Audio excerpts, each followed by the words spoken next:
Bismillahirrahmanirrahim. We start another paper 222. This is for the November 23 exam, and this will help you in the upcoming June 24 exam. This paper is for 1 hour 45 minutes, and this is for 80 marks.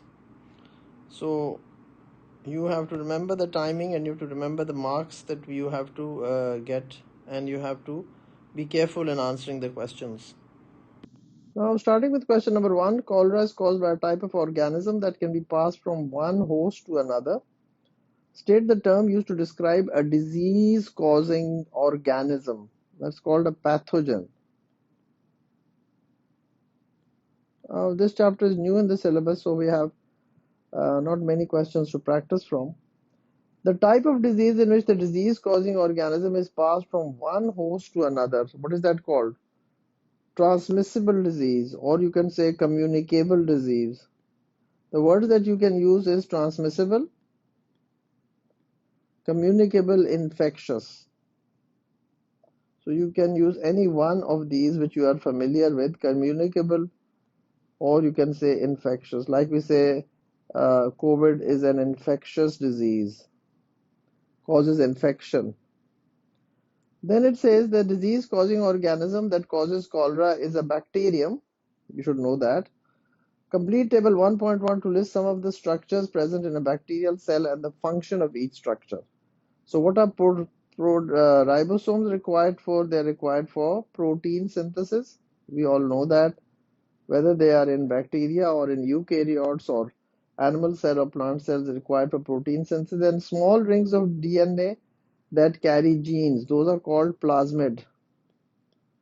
Small rings of DNA. There is one which is the major, which is the circular DNA. So this is the circular DNA which is present in all bacteria, and then small circles of DNA. And please remember, some bacteria have them, not all bacteria have them. So you've got to remember that. Then it says, what controls the passage of substances into and out of the cell? Well, that's the membrane. Bacteria is a cell. Virus is not a cell. That's non-cellular. So controls the passage is then cell wall. Why do we have the cell wall? It supports. That's a very good word to use, support. You can use the word maintains its shape. You can use the word turgidity. So all these words you could have used for this fill in the blanks. Then we have part C, which says figure 1.1 shows a photograph of the bacterium that causes cholera. Now Z is the flagellum. Magnification is 50,000 times. Now it says the length of the bacteria in the photograph is 100 millimeter. The length of the bacterium in the photograph is 100 millimeter. Use this value to calculate the actual length of the bacteria in micrometers. Space for working. Now, I'm surprised at how many of you will struggle at this question. This really amuses me. So if anything is 100 millimeter, it is equal to what? 100? And then you add 1 millimeter is equal to 1000 micrometers. So you add the 3 zeros to it. That's how I'm doing it separately, so that you all remember this in the exam. And then it says use the value, but this is magnified 50,000 times. And we have to give the answer in micrometer. So you divide it by 50,000. This is 50,000 times. So the answer is 2. The answer is that the length of the bacterium is this. Use this value to calculate the actual length of the bacteria in micrometers. So you have to convert, if it was given, this was given in centimeter, then if it was given in centimeter, then 1 centimeter is equal to 10 millimeter. And 1 millimeter is equal to 1000 micrometer. And 1 micrometer is equal to 1000 nanometer. So because this is you find it in micrometer, so you convert the 100 millimeter into micrometer. Or you could have done it 100 by 50,000 and then multiplied by 1000, because 100 is the actual length, so it's 50,000 times. So then you get the answer in millimeter, and then you convert it into micrometer. So I hope you've understood this. please go through this again. If you don't understand me, please do WhatsApp me. I'm going to be putting my number at the end of the video, and you can always WhatsApp me and let me know if you have any issues or any questions. Thank you very much. Part 2 of the question says, use your knowledge of a type of specialized human cell to suggest the name of structure Z and state its function. The name is flagellum. And what does it help in? It helps in movement, like sperms have a flagellum. But please remember, the structure of a flagellum in a bacteria is different, and the structure of a flagellum in the sperm is different. Of course, you will study that in A levels if you study A levels. It could be this. You could have written it to help it to swim. You could have written locomotion.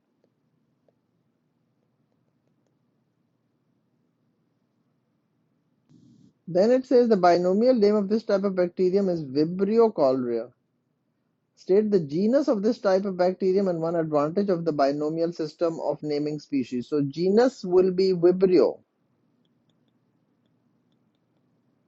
And the advantage is that it's an international system, or it's a universal system by which we call all organisms, and this is to make it all very uniform so that all over the world we agree to having one name. Then of course coming on to, sorry, it's international. It's an international method of classifying organisms, or you can say it's a universal method of classifying organisms. Then coming to the last part of this question, this was a 16-mark question, so it's a pretty long question.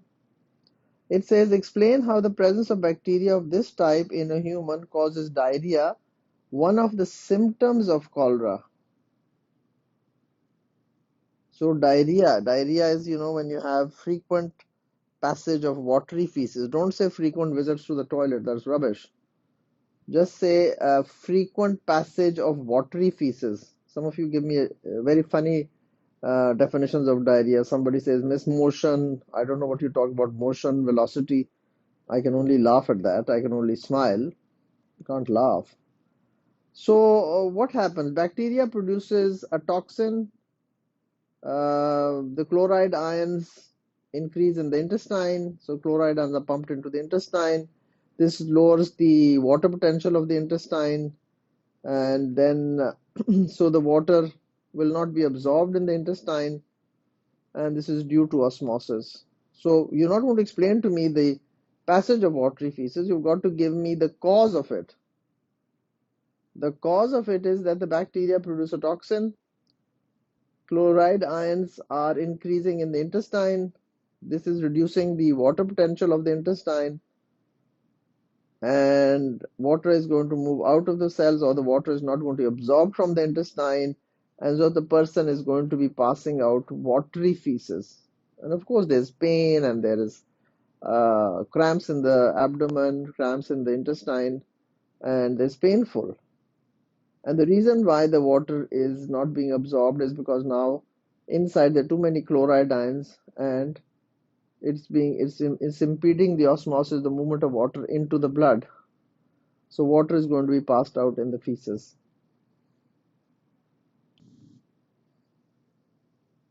Bacteria produces toxin, chloride ions increase in the intestine, lower water potential of the intestine, water is not absorbed, or you can say water moves into the intestine, and this has taken place because osmosis has taken place. Question 2, figure 2.1 shows a reindeer. Wow, amazing. Reindeers live in areas of the Arctic where there are no trees. In some months of the year, reindeer eat mostly grasses, ferns, and mosses. Reindeers are eaten by wolves and brown bears.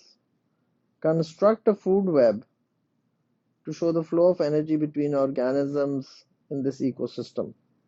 Now, I remember in my December exam, I gave this question, and many students thought that, why did you give this question? We've never had such a question before. And I'm surprised that we got it in the November exam as well. I will be sharing some of my school exams that I've been giving to students, and I'll be sharing this on this channel with all of you so that you all can also do it as a practice. So construct a food web to show the flow of energy between organisms. So you'd have to draw all the 6 organisms, and the producers and consumers should be linked by lines to the reindeer. Correct arrows from grasses, ferns, and mosses to the reindeer, and correct separate arrows from reindeers to wolves and bears. Now, just a revision of the food webs and the food chains. How do you draw them? You see, the arrow flows into from the producer to the primary consumer. So this is the producer, this is the primary consumer, and this is the secondary consumer. Now, this would be called the first trophic level. I'm just revising this with you in case it comes in this exam. So this would be the first trophic level, this would be the second trophic level, and then this would be the third trophic level. And trophic levels are the feeding levels. I'm not saying you needed to draw these, so we will remove them, but I'm just explaining it to you that arrows go from the producer. So energy that you like, for instance, when you're eating an apple, so the glucose in the apple is going to provide the energy to you. When you're eating a piece of chicken, there's energy in that piece of chicken.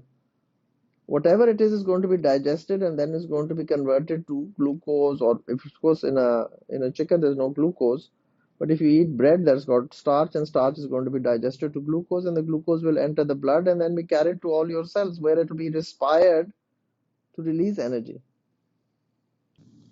Then it says B part of the question, in other months of the year, reindeers eat an alternative source of food. The alternative source of food contains a carbohydrate called lecithin. Reindeers are the only animals that are able to digest lecithin. List the chemical elements that make up a molecule of lecithin. What was lecithin? It's a carbohydrate. So carbohydrates are made of what? Carbon, hydrogen, oxygen. Or you could have written it, or you could have just given me the symbol CHO.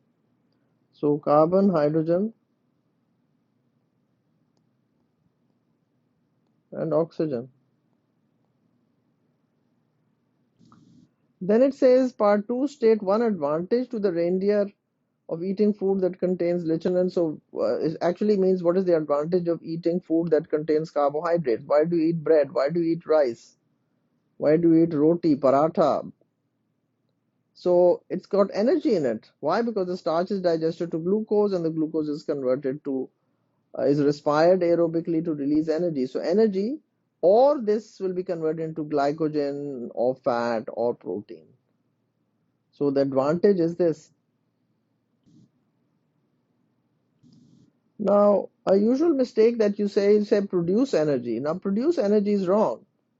When you write produce energy, that's incorrect. Energy cannot be created or destroyed. So please do not use the word produce energy. I said provide energy. So the energy is released. When glucose is respired, energy is released. So provides energy or energy is released. You can have used the word energy released from carbohydrates. Then it's converted into glycogen and fat, glycogen or fat or protein. Coming to part 3, use your knowledge of how cell function is controlled to suggest why other animals are not able to digest lecithin. Well, why can't we digest cellulose? Why can't we digest lignin? So we do not have the enzyme for it. And then coming back to why do we not have the enzyme for it? Because we have no gene for this enzyme. No gene for this enzyme. You see, every enzyme that you have, like for instance, you have pepsin. So you have the gene for pepsin. What about lipase? You must be having the gene for lipase. So any protein that you have, we say DNA contains genes, and genes, every gene codes for a protein, or you can say a polypeptide. So there is no enzyme. We do not have the enzyme to digest cellulose because we do not have it in our genome or in our the genetics that we have in the nucleus. The chromosomes in the nucleus do not have any gene for cellulase. So we cannot digest cellulase. Even in the cow, which are herbivores, they actually have bacteria living in their stomach which produce the cellulose. Sometimes just Google it and read about it. Now coming to question number 3, figure 3.1 shows diagrams that represent the blood flow into and out of three major organs through blood vessels P to U. So P is into the lungs. What will P be? Pulmonary artery, right? Pulmonary, lungs, pulmonologist, the person who deals with lung problems, a doctor who's a pulmonologist. Q will be pulmonary vein coming out of the lungs. Kidneys are renal artery. The one leaving it will be renal vein. I was just teaching this to the A levels today. Into the liver is hepatic artery. You see, every organ has an artery going into it and a vein leaving it. So hepatic artery and U would be hepatic vein. Every organ has an artery entering it, carrying blood into the organ and then coming out of it, except we have the hepatic portal vein, which connects the intestine and the liver. Now it says identify each of the following blood vessels. What is Q? Q is pulmonary vein. R is renal artery. And U is hepatic vein.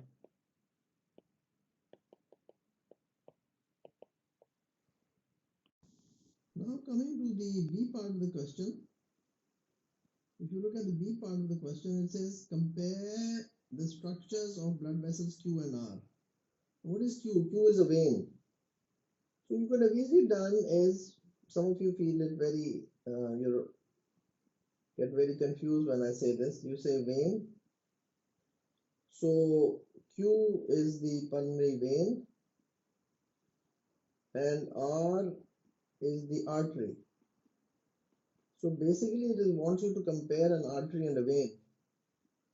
Now veins have thin walls and arteries have thick walls.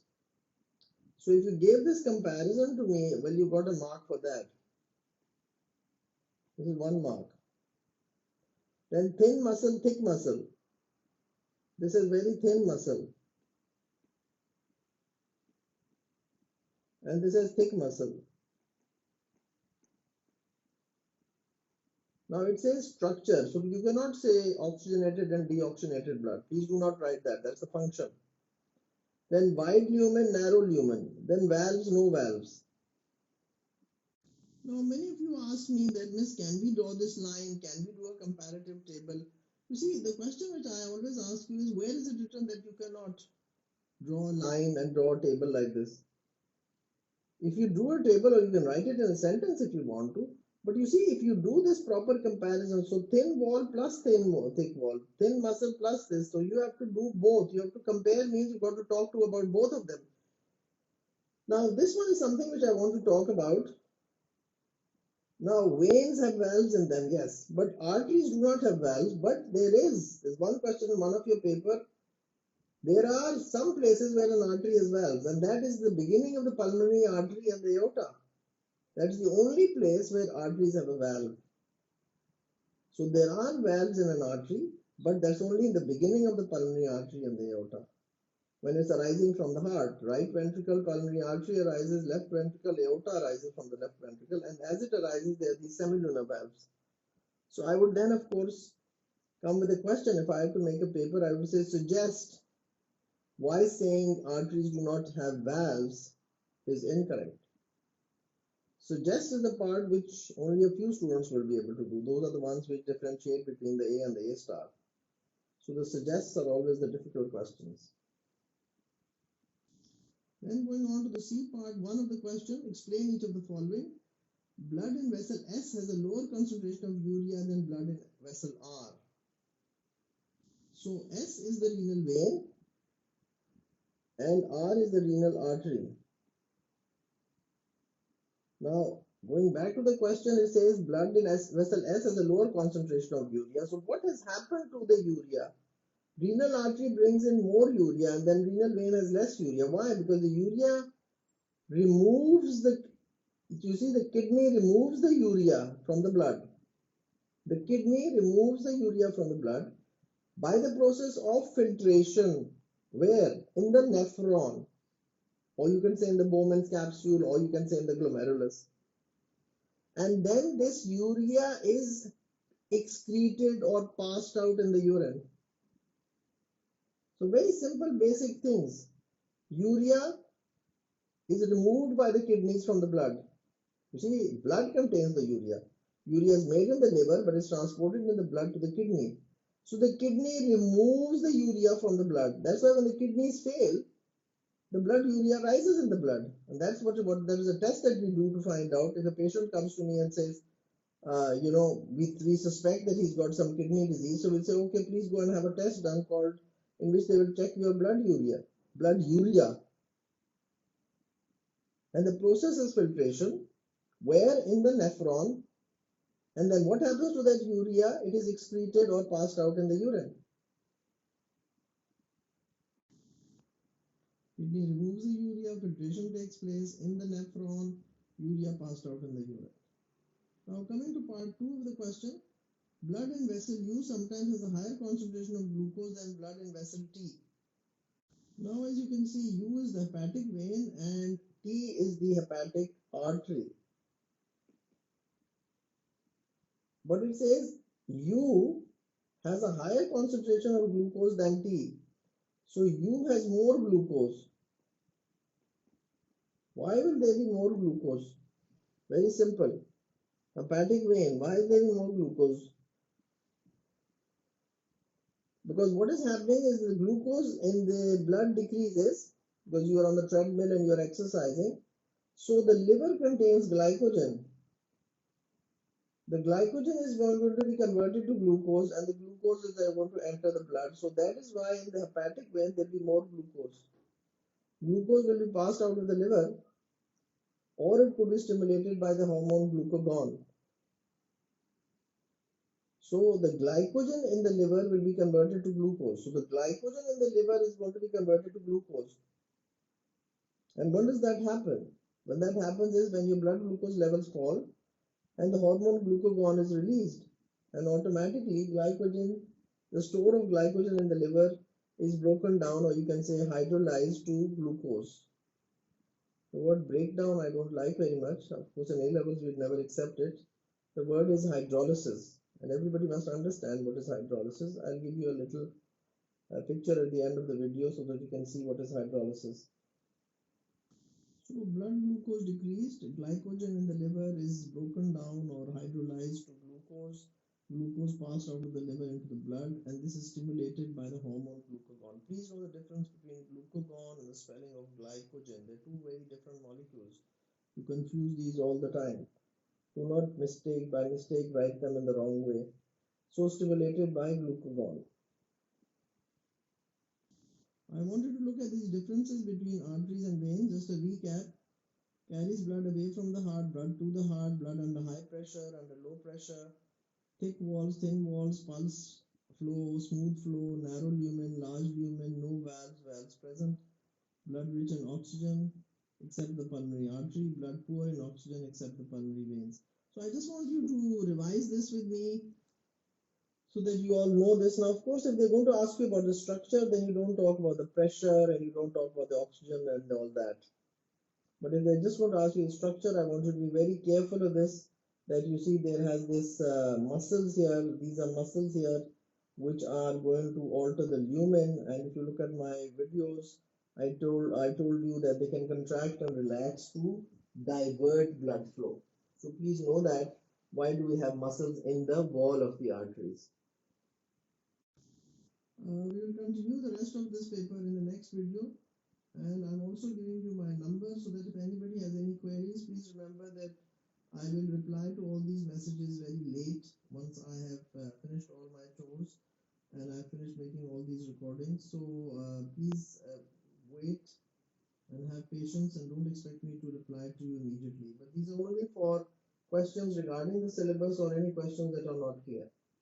Thank you very much.